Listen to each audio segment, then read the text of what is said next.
Near Mint Condition, the home of collected editions. And check out that eye, that's exactly what we want to see. Woo, look at that panel, baby. And that, as they say, is that.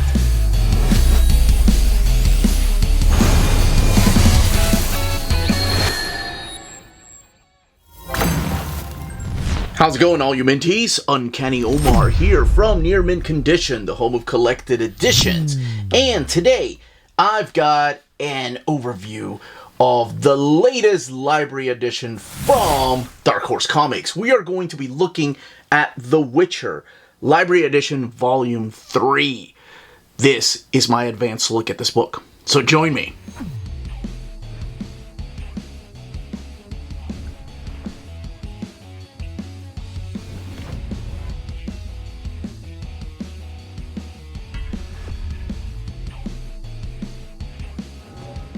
And welcome back, everybody. Before going any further, a big thank you to the folks at Dark Horse for sending us an advance copy of this book. This book is due out in the book market and the direct market on August 26th or 27th, depending on where you get your books. So here we go, the third volume of the library edition of The Witchers. And usually what they do is they put a series of trade paperbacks, usually I think 3 different volumes in each one of these. So this is the third one. And again, a cover here featuring our main protagonist, Geralt of Rivia, and fighting off against some monsters there. And here are the credits. This is the same gentleman that wrote a lot of the second volume, right after the Paul Tobin stuff, and that is Bartosz Zibor, which I'm sure I'm butchering his name, and I apologize. I'm probably going to butcher a lot of names, and I apologize for that in ahead of time. Miki Montlo, right there, Natalia Rekina, and Corrado Mastantuono. And Patricio De Pelci, and Matteo Battani, and then Hassan Otsmane Elao.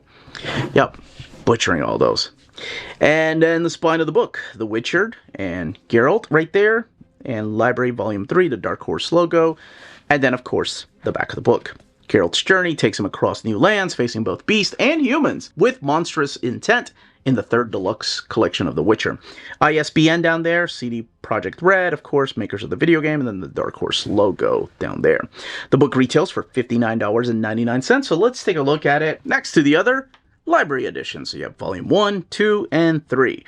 Woo! Dark Horse logo remaining the same. Sometimes they change them and they put them up here, but luckily the 3 volumes of this series has been consistent down there. So let's go ahead and shift the focus back to the third book, of course. I love the frame that goes around. This reminds me a lot of the library editions of the Hellboy books. So let's go ahead and open it up and talk about the stories in here. There is no dust jacket, it's just the art on board. And then, of course, show off the artwork and take a look at the extras. All right, let's go ahead and open this book up. The Witcher, right there. And then, of course, the credits. The cover's by Corrado Mastantuono. And then broken down by the different stories. So you have 4 different stories collected in here. Frog Kiss. This is drawn by Fabio Violante. This one is just a little short story that's collected in here. These are miniseries. And Bartosz Zibor is the writer on all of these. And again, apologies for butchering the names.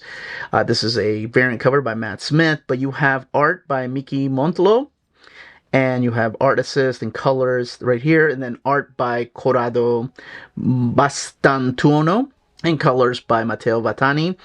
And then over here, art by Natalia Rekina and Patricio Del Pecchi doing the colors there. So in here, you do have The Witcher, Ballad of the Two Wolves, 1 through 4, The Witcher, Wild Animals, 1 through 4, The Witcher, Corvo Bianco, 1 through 5, and then the 2023 Free Comic Book Day story, Frog's Kiss. The book has 368 pages and retails for $59.99. This one is rated mature, basically due to the violence and nudity and some of the sexual content in here. Now, it starts off with Geralt right here and Dandelion. I'll come clean, I've never seen a single episode of the show. I've never played the game. My brother is obsessed. My buddy Heather absolutely loves the games and the lore. They both told me that this series, the comic series, is actually is closer or has ties to the CD Projekt Red video games. As a matter of fact, CD Projekt Reds oversee the stories that are in this very collection since Dark Horse started printing them. So they're not really based on the books themselves, and definitely not an inspiration for the TV show, is what they both told me. And if you don't agree with that, take it up with them, because I have not seen anything, which is probably why I butcher a lot of these names, although they have corrected me on how to say Yennefer, right? I think that's how you say it. All right, the very first story, and I had to get help on some of these, because so big shout out to my buddy Heather, my brother Tommy. Dandelion is a character that's a bard in the Witcher game, and also the books, and I think he appears in the TV show, but they told me he has a different name. So it starts off with Geralt here killing off a bunch of wraiths in this cemetery, and he goes to cash in the crowns, and unfortunately that is an old sign, so he has to move on and try to get money somewhere else. So this first story, The Ballad of Two Wolves, is kind of like a retelling of the Big Bad Wolf, Red Riding Hood and the Big Bad Wolf, where you have this character named Red that hires him to go and take care of the werewolves in this small town. So this is the small village of Grimwald, which was a prosperous town at one time, but now it is being attacked by werewolves. And you even have some appearances by perhaps the Hodge sisters here, the three little pigs. So it's got, like, you know, definitely borrowing from a lot of lore and a lot of stories, which is something that we saw in Volume 1. So in here he goes and tries to take care of their the werewolf problem, along with Dandelion, who is the bard that just sings songs about him. And yes, I assume the relationship is like this in the video game, and perhaps in the show, and in the books, the novels, but he just keeps telling him to shut up and quit singing so he can get on and move on with the task. There is twists and turns with this one as to why they're after the werewolves and who the werewolves really are, and then it kind of shows you the type of man that Geralt really is. What kind of ethics he has. He doesn't really, like, side with anyone. He kind of does his own thing, and he has his own beliefs, and it's really cool. I like that, because having not read the book, it kind of shows you everything you need to know about the man in here. Now, what's really cool about these, and I assume the books are very similar, let's move on to the second story. So here we have the second story. This one's really cool. I really like this one. This is called The Wild Animals. It's a 4-issue miniseries where Geralt is escorting a bunch of people on a boat, and then he gets taken off the boat and ends up on this island. And I assume the books are like this, where it's like an anthology collection of different stories through his different times. So sometimes he has, like, the old man beard, if you will, and then sometimes he's got, like, he's clean shaven. And I like that about this, because it kind of keeps it fresh and new. So you don't have to know anything about the previous story. You don't have to know who Dandelion is. You don't have to have to know anything about him killing werewolves. You can just move on with the story. This one's really cool because he's not really killing creatures in this one. This is a story about two different groups. You have a group who values every single creature the same way. They don't want any type of animal or monster to be killed. On the opposite side of things, you have a group, the lords of this island, that hunt for fun. So even though he is stuck in the middle, he doesn't really choose sides. Like, that's what I like about this character. Geralt kind of stands between these two factions, but he doesn't really choose a side. He tries to kind of appeal to both of them and see who is doing the, I guess, maybe the wrong thing, if you will. And that's what I like about him. And in every miniseries through here, you get to find out just within the very first few pages, like, for example, over here, where he's fighting these wraiths, what kind of powers he has. Like, and how badass of a warrior he is, and how he travels the land. I like that about him. It's a very David Banner, the Incredible Hulk TV show, where he just goes out and helps different people. Now, this one is a little different. This is the Corvo Bianco, and this is the very first chapter right here. And apparently this was a video game expansion. So if you played Witcher 3, this was a downloadable content expansion.